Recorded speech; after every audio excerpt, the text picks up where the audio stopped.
మన అందరి కోసం మన తెలుగు న్యూస్.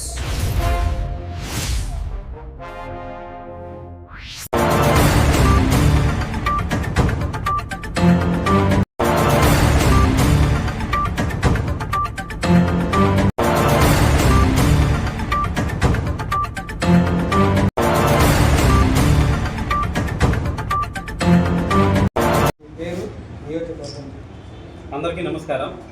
నేను తంబాలపల్లి తెలుగుదేశం పార్టీలో తెలుగు యువ నాయకులుగా ఉన్నాను.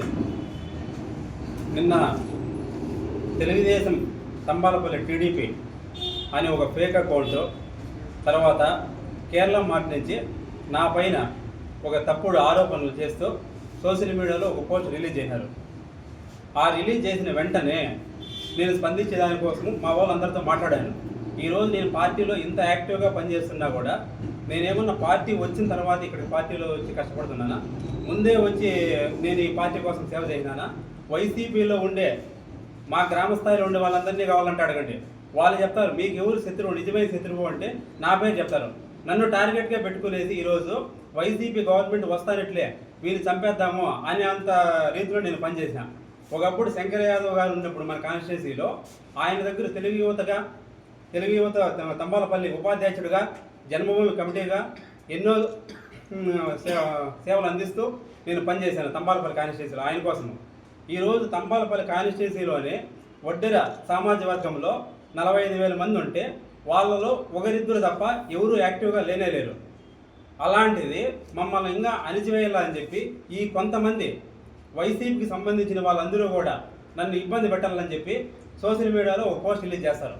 దీనికి కొంతమంది ఈ తెలుగుదేశం పార్టీ తంబాలపల్లి వీళ్ళందరూ కూడా నా మీద నిందలు ఆరోపణలు చేస్తున్నారు. నిన్న నుంచి నేను ఇదంతా జరిగేదానికి కారణం ఏమంటే, నిన్న నేను పార్లమెంట్ ఆఫీసులో మా సామాజిక వర్గానికి సంబంధించిన ఏదైనా ఒక పోస్ట్ నేను కష్టపడి ఉంటే నాకు ఇవ్వండి ఒక రిప్రజెంటేషన్ ఇచ్చే వచ్చాను. అది వెంటనే వాళ్ళు కొంతమంది మనుషుల్లో దాన్ని చూసి వీడు ఎక్కడైతే మాకు అడ్డుపడతాడో అని చెప్పి నా మీద బుడతలేదని ప్రయత్నించారు. ఇదంతా పక్కన పెడితే ఇది మా కార్యకర్తలే చేసినారు అనుకుందాం. ఎందుకంటే వాళ్ళ నాయకులకు సీట్ రాలేదనే ఉద్దేశంతో, కోపంతోనో బాధతోనో ఉండాలే అనుకో నేను మౌనంగానే ఉన్నాను.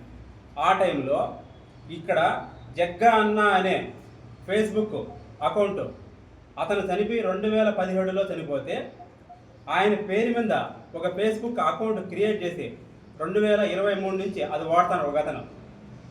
ఆయన జగ్గా అన్నను చంపిన వ్యక్తి ఈరోజు ఫేస్బుక్లో పోస్ట్ పెట్టిండే వ్యక్తి ఇద్దరు కూడా ఒకతనే అనమాట. ఆయనే పెద్దపల్లి శివారెడ్డి. వీళ్ళపైన 2021 ఫస్ట్ మర్డర్ కేసు మైనర్గా ఉన్నప్పుడు చేసినాడు. సెకండ్ మర్డర్ 2014లో చేసినాడు. 2012లో అటెంప్ట్ మర్డర్ కేసు ఒకటి ఉంది. 2015లో డబుల్ మర్డర్ కేసు చేసి ఇద్దరిని చంపేసినాడు అనమాట.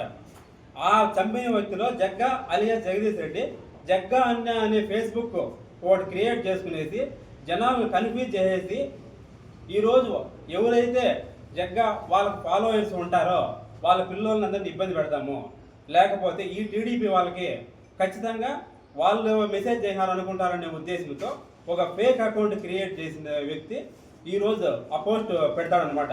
అతను ఏమని పెట్టినాడంటే అనమాట, ఒక కరెక్ట్గా పుట్టినారా 10 మంది పుట్టినారా, నేను నా పుట్టుక గురించి కూడా వాడు మాట్లాడినాడు.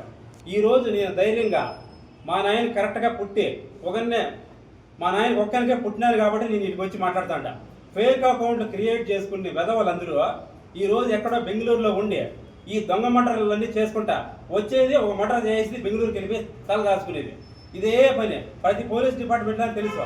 వీడు 200 నుంచి 300 మందికి లాస్ట్ గవర్నమెంట్లో మొత్తం అందరినీ ఇబ్బంది పెట్టేసి ఒక రూమ్లోకి వేసుకొని కొట్టడము, చిత్రహింసలు పెట్టడము ఇదే విధంగా నడుస్తుంది అనమాట. ఆ తర్వాత బయట వచ్చిన తర్వాత జగ్గా మర్డర్ తర్వాత పీడీ యాక్ట్ అనేది పెట్టారు మన తెలుగుదేశం గవర్నమెంట్లో 2015లో. వీడి క్రిమినల్ యాక్టివిటీస్ ఎక్కువ ఉన్నాయి. పీడీ యాక్ట్ అనేది అంతకుముందు ఎర్రచందనంకి తప్ప ఏ గంజాయికి తప్ప లేదు. ఫస్ట్ పీడీ యాక్ట్ ఆంధ్రప్రదేశ్లో పెట్టింది ఒక రౌడీ షీటర్ మర్డర్ కేసులు వీరి మీదనే అనమాట. వీడు మళ్ళీ తర్వాత బెంగళూరుకి వెళ్ళిపోయినాడు. అది పీడీ యాక్ట్ తర్వాత అక్కడ బెంగళూరు నుంచి రావడము 2021లో మళ్ళీ ధనేశ్వర రెడ్డి అని ఒక అతను చంపడము, మళ్ళీ బెయిల్ పైన బయట వచ్చేసి వైట్ ఫీల్డ్లో నేను బెంగళూరులో పని చేసుకుంటా ఉంటే ఇక్కడ వైసీపీ వాళ్ళతో ఇబ్బంది అవుతోంది అని నేను పని చేసుకుంటా ఉంటే అక్కడికి వచ్చి నా ప్రాపర్టీని డ్యామేజ్ చేసేది ఇవన్నీ చేసినాడు అనమాట. ఈ మదనపల్లి, తంబాలపల్లి, ఈ పొంగునూరు, రాయచోటి సరౌండింగ్ అంతా కూడా మనకు దగ్గరగా ఉండే ప్రదేశం ఏంది బెంగళూరు. అక్కడివి మేము పని చేసుకుంటా ఉంటాము. వీని గురించి అంతా ఎందుకు చెప్పాల్సి వచ్చింది అంటే, వీడి పైన నేను కేసు పెట్టినా. ఒక పెద్ద వ్యక్తి నాకు సపోర్ట్ ఉండడం వల్ల, అప్పుడు వైసీపీ గవర్నమెంట్లో ఇక్కడ ఎవరూ లేనందువలన శంకరాదవ్ కావచ్చు, కొంతమంది పెద్దలకు అన్నా నాకు ఇట్లా సమస్య జరుగుతుందని చెప్పదామనేదని కూడా 20 సార్లు 30 సార్లు కాల్ చేసి రెస్పాండ్ కాలేదు. నేను ఇప్పటికీ కూడా రాత్రి కూడా ఈ పోస్ట్ పెట్టితే శంకరాదవ్ గారికి కాల్ చేసిన, అన్న మనోళ్ళు పోస్ట్ పెట్టినారు, వాడెవడో వైసీపీ వాడు రిప్లై ఇస్తానంటే వాళ్ళకు మనకి ఏం సంబంధమో, ఖచ్చితంగా ఇది వాంటెల్లి చేస్తున్నారా అని నేను శంకరాదవ్ని కూడా అడిగితే, అది నాకు తెలియకుండా మన పిల్లలు పెడుతున్నారు, నాకు ఇన్ఛార్జ్ వచ్చిన తర్వాత కాదు నా పోస్ట్ డిలీట్ చేసేస్తామంటే ఈయన జగన్ మాదిరిగా చెప్తాడు అనమాట. ఇప్పుడు సమస్య ఉంటే ఎప్పుడుకో చెప్తాడంట ఆయనకి ఇన్ఛార్జ్ వచ్చిన తర్వాత. ఈరోజు తంబాలపల్లి కాన్స్టిట్యున్సీలో 45,000 మంది ఓట్లు ఉన్న మేము ఒడ్డేము, ఆయన గుర్తించి పెద్ద ఆయన ఒడ్డే ఓపెన్ విగ్రహాలు ఎక్కడైనా పెట్టుకోండి, మీకోసం నేను హెల్ప్ చేస్తాను అని చెప్పింటే ఈరోజు ప్రభుత్వ కార్యక్రమం ఒడ్డే ఓపెన్తో కూడా చేస్తాను మేము. ఆయన పెద్ద ఆయనకి మేము కృతజ్ఞతగా ఉంటాము. 2,50,000 మంది ఉన్న మన పార్లమెంటు ఓట్లలో తంబాలపల్లిలోనే 50,000 మంది ఇంచుమించు అవుతారనమాట ఈసారి ఎలక్షన్కి. అలాంటి సిచ్యువేషన్లో కూడా మేము ఈ వైట్ బిల్ పోలీస్ స్టేషన్లో ఆ రోజు కేసు పెట్టి వీరి మీద నేను బయట పన్నా. ఆ రోజు ఒక పెద్ద వ్యక్తి బీజేపీ నాయకుడు నాకు సపోర్ట్ ఉండి అతని పేరు చెప్పదలుచుకోలేదు అన్న పర్మిషన్ లేకుండా. అక్కడ హోమ్ మినిస్టర్ అందులో వీడు ఇంత క్రిమినల్ యాక్టివిటీస్ ఉంటాడు, మా కర్ణాటక స్టేట్లో ఇట్లా అందరిని ఇబ్బంది పెడతా ఉంటే మేము చూస్తూ ఊరుకోలేము అని చెప్పి లోపల వేయించాను అనమాట. మళ్ళా తర్వాత బయట వస్తాను ఇట్లే వెపన్స్ తీసుకొని వచ్చి నా సైట్ దగ్గరికి వస్తే మళ్ళీ వెపన్స్ కేసు అనేది ఒకటి నేను మళ్ళీ పెట్టాల్సి వచ్చింది. ఇన్ని కేసులు వీరి మీద ఉండేవాడు ఒక తెలుగుదేశం తంబాలపల్లి కేరళ మాటలు వీళ్ళు పోస్ట్ రిలీజ్ చేస్తానట్లే వీడు మళ్ళీ వెంటనే వాళ్ళు రెస్పాండ్ అయ్యి వాడు దాంట్లో కామెంట్లు చేస్తాడు. వీళ్ళకు వానికి ఏం సంబంధము? ఈరోజు చంపేసిండే వ్యక్తిని వాడుకొని వీడు ఒక అకౌంట్ క్రియేట్ చేసినాడు. తంబాలపల్లిలో చంపేసిన తెలుగుదేశం పార్టీని వీళ్ళు శంకరవాద వర్గం కావచ్చు, వీళ్ళందరూ కూడా ఒకటి క్రియేట్ చేసుకునేసి పార్టీ కష్టపడి 83,000 మంది ఓట్లు మేము వేసినాం కదా, దానికి ఏమన్నా పార్టీ వచ్చిన తర్వాత మేము ఇంటికి వచ్చి మీ దగ్గరికి పనుల కోసమా లేకపోతే దేనికోసం చేస్తామా? ఆడ నేను నా ప్రాపర్టీని 5 కోట్ల ప్రాపర్టీని పోగొట్టుకునే వీని వల్ల వాడు మీతో కుమ్మక్కయ్యి నాకు మళ్ళీ కామెంట్స్ చేస్తాడు అనమాట. ఇక్కడ ఏదైనా వర్క్స్ చేస్తే ఈ వర్కులు కూడా నాకు బిల్లులు రాకుండా చేస్తానన్నమాట.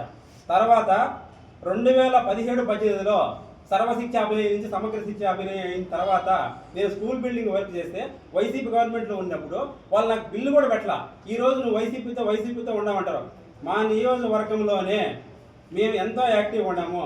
మా గ్రామంలో ఉండే వాళ్ళు 12-13 మంది వైసీపీ వాళ్ళతో మేము పోరాడుతూ పనిచేస్తామంటే ఈరోజు ఇట్లా అన్ని చిల్లర రాజకీయం చేసుకుంటా ఎవరైతే టీడీపీకి యాక్టివ్గా పనిచేస్తారో, ఎవరైతే టీడీపీకి అనుకూలంగా ఉంటాడో, ఎవరైతే హార్డ్ కోర్గా ఉంటారో వాళ్ళందరినీ ఏదో విధంగా బయట రప్పించేసేలా అంటే మా పైన బురద తల్లితే వీళ్ళ అమ్మ నాయన దాని గురించి బూతులన్నీ మాట్లాడితే వీళ్ళు మాట్లాడలేకుండా వెనక్కి వెళ్ళిపోతారనే ఉద్దేశంతో వచ్చినారు. ఈరోజు మా నాయన అంటే నేను చాలా అభిమానిస్తాను. నేను 2014లో మా నాయన చనిపోతే ఈ రోజుల వరకు మా నాయన పూజ చేసుకుంటా, ప్రతి మంగళవారం పూజ చేసుకుంటా నేను ఇక్కడ ఉంటాను అనమాట. ఏ కార్యక్రమం జరిగినా అలాంటి నేను ఉండేవాడిని. ఆయన మీద అంత భక్తితో ఉండేవాడిని. 2014 సెప్టెంబర్ 2వ తేదీనే మా నాయన చనిపోయింది. ఆ రోజు నేను చనిపోయాను అనుకున్నా. ఆ రోజు నుంచి నేను బతకడానికి ప్రతి రోజు బోనసే. కానీ అప్పుడు నేను 2019 నుంచి 24 వరకు ఎందుకు యాక్టివ్ లేగా ఉండాలంటే నాకు ఆ రోజు సపోర్ట్ లేదు. నేను ఎంతోమంది రిక్వెస్ట్ చేసుకుంది, నాకు చాలా ప్రెజర్గా ఉంది, వాళ్ళతో మాట్లాడండి, వాళ్ళ పైకి ఒక విధంగా నటిస్తున్నారు, లోపల వచ్చి నన్ను డ్యామేజ్ చేస్తున్నారు. ఈ బాబు అనేవాడు యాక్టివ్ అయినాడంటే బీసీలో వీడు పెద్ద సామాజిక వర్గం వెళ్తే వీళ్ళ సామాజిక వర్గాన్ని మనం డ్యామేజ్ చేద్దామని చెప్పి వీళ్ళందరూ కుమ్మక్కైపోయి నన్ను ఇబ్బంది పెట్టాలని చూశారు. ఈరోజు నేను ఒకటే చెప్తాండా, మీ శంకర యాదవ్ వర్గం టీం మొత్తం అందరూ కూడా వాడు శివారెడ్డితో ఉన్నట్లే వాడు పోస్ట్ పెడతా అంటే మీరు ఎందుకు డిలీట్ చేయలేకపోతున్నారు? జగ్గా అన్న అనే వ్యక్తిది ఆయన చనిపోయే 2015లో ఉండే వ్యక్తి ఈరోజు ఆ పోస్ట్ నేను రిప్లై ఇచ్చినాను అనుకో, వాడు మాట్లాడిన ఇట్లా బూతులో ఫోటో వచ్చి ఆయన ఉండాలి. వాళ్ళ అమ్మ నాయనలో ఇద్దరు కొడుకులను పోగొట్టుకునేసి ఈరోజు వాళ్ళు ఇబ్బంది పడతా కొడుకులు లేరు అని చెప్పి వాళ్ళ మీద పెట్టిన వీనికి ఒక అమ్మ, 2-3 అక్కలు, కూతురు, ఒక భార్య ఉంది.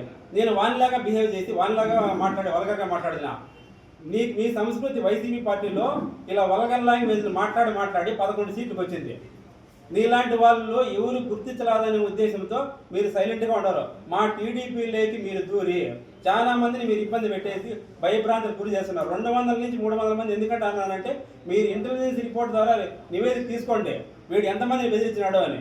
ఖచ్చితంగా వాడు చేయండి పని అంతా ఏంది నా గురించి చెప్పినా కూడా నేను చంపేస్తా. ఈ రోజు నేను వాడు ఏమి చెప్తాడు అందరికీ, నేను సిఐని మేనేజ్ చేస్తాను, రేపు పొద్దున్నే డబ్బులు వచ్చిన తర్వాత మిగతా డిపార్ట్మెంట్ అందరినీ పెద్ద వాళ్ళందరినీ నేను మేనేజ్ చేస్తాను అని చెప్పి వాడు భయభ్రాంతులకు గురి చేస్తాడు అన్నమాట. ఈరోజు గంజా అమ్మి వాడు కర్ణాటక ముందు అమ్మి ఇది ఎర్రచందనం అమ్మి అన్నీ అమ్మేసి 50 కోట్ల దాకా ఇల్లీగల్ డబ్బులంతా తీసుకొని పోయి ఆడ ప్రాపర్టీస్ స్టార్ట్ చేసుకున్నాడు, రియల్ ఎస్టేట్లో దందాలు చేసుకుంటా ఆంధ్ర నుంచి ఎవరైతే పోయినారో వాళ్ళందరినీ ఇబ్బంది పెట్టుకుంటా ఇట్లంతా ఉన్నాడనమాట. దీని గురించి నేను ఎస్పీకి డీఎస్పీకి హోమ్ మినిస్టర్ అనిత మేడం కూడా తీసుకొని పోయి నేను పెద్ద ఎత్తున వీరికి శిక్ష పడేంత వరకు నేను పోరాటం చేస్తూనే ఉంటా. చాలా మంది భయపడి వారి కోసం సైలెంట్గా ఉండిపోయారు. మేమైతే భయపడేది నేను చెప్తాను కదా, 2014 నేను చనిపోయి ఇట్లే ఉంటాను, ఇప్పటి వరకు బోనస్ పడతాను ప్రతిరోజు. ఖచ్చితంగా నీకు చెప్పేది ఒకటి నేను ఇక్కడి నుంచి చెప్తాను ఈ మీడియా ముఖంగా, నువ్వు డైరెక్ట్గా నాకు మెసేజ్ చేయి, నీ గురించి ఏమేమి జరిగినాయి, ఇంత పెద్ద హిస్టరీ ఉంది, నీ మీద కేసులు ఇంకా స్టార్ట్ అవుతుంది, నీ గురించి అందరూ భయపడిపోయి మా తెలుగుదేశం పార్టీలో ఉండే కొంతమందితో నువ్వు లాలూచిపడి అందరినీ ఇబ్బంది పెట్టి నాకు అందరూ తెలుసు, హోమ్ మినిస్టర్ లెవెల్లో తెలుసు, వాళ్ళు తెలుసు వీళ్ళు తెలుసు, ఊరికి అబద్ధ ప్రచారాలు చేస్తూ చిన్న స్థాయి పిల్లలందరినీ బెదిరించుకుంటూ ఉండవు. ఈరోజు శంకర వర్గంతో నువ్వు స్టార్ట్ చేసినావు అంటే మీరందరూ కలిసి తెలుగుదేశం పార్టీని ఏం చేద్దామని, మేము తెలుగుదేశం పార్టీలో కట్టుబడి ఉంటాము, మీరు ఎవరికి సీట్ ఇచ్చినా కూడా పార్టీ కోసం మేము పనిచేస్తాము. కాకపోతే మమ్మల్ని కూడా మీరు గుర్తించండి. 45,000 మంది ఉన్నాం మీ బీసీల్లో కూడా, 45,000 మందిలో ఉండే వాళ్ళం అందరము కూడా మేము చంద్రబాబు నాయుడు సార్కు 90% మేము వేసింటాం. అందరికీ మీకు తెలుసది. మా ఊళ్ళో పని చేసుకునే వాళ్ళు ప్రతి ఒక్కరూ తెలుగుదేశం పార్టీకే. మీరు ఇంటెలిజెన్స్ కాదు రిపోర్ట్ కాదు తీసుకోండి, ఇంతమందిని మీరు తీసుకొని మీరు కొంతమందితో కొన్ని ఉండే బీసీ సామాజిక వర్గంతో మమ్మల్ని ఇబ్బంది పెట్టాలని చూస్తున్నారా? మేము కూడా బీసీలం కదా, మేము కూడా ఎదగలం లేదా? ఈ రోజు నుంచి మేము కూడా పార్టీ కోసం తిరుగుతాము. మీలాగా దందాలు చేసిన డబ్బులతోనో ఇంకో దాంతోనో కాదు. మేము పాదయాత్ర చేసైనా కూడా పీటీఎం నుంచి పెద్దమండి వరకు ప్రతి ఒక్క ఇంటింటికి పోయి మా సమస్యలు చెప్పుకుంటా నెక్స్ట్ ఉండే 5 ఏళ్ళ ఎలక్షన్కి 3 ఏళ్ళ ఎలక్షన్కి మేము అందరము పార్టీ కోసం కృషి చేసి పెద్ద ఏరికో లొకేషన్కి గిఫ్ట్గా తమ్మలపల్లి ఇస్తాము.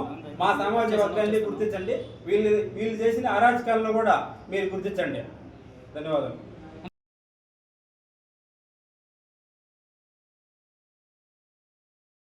Please like and subscribe Mana Telugu News.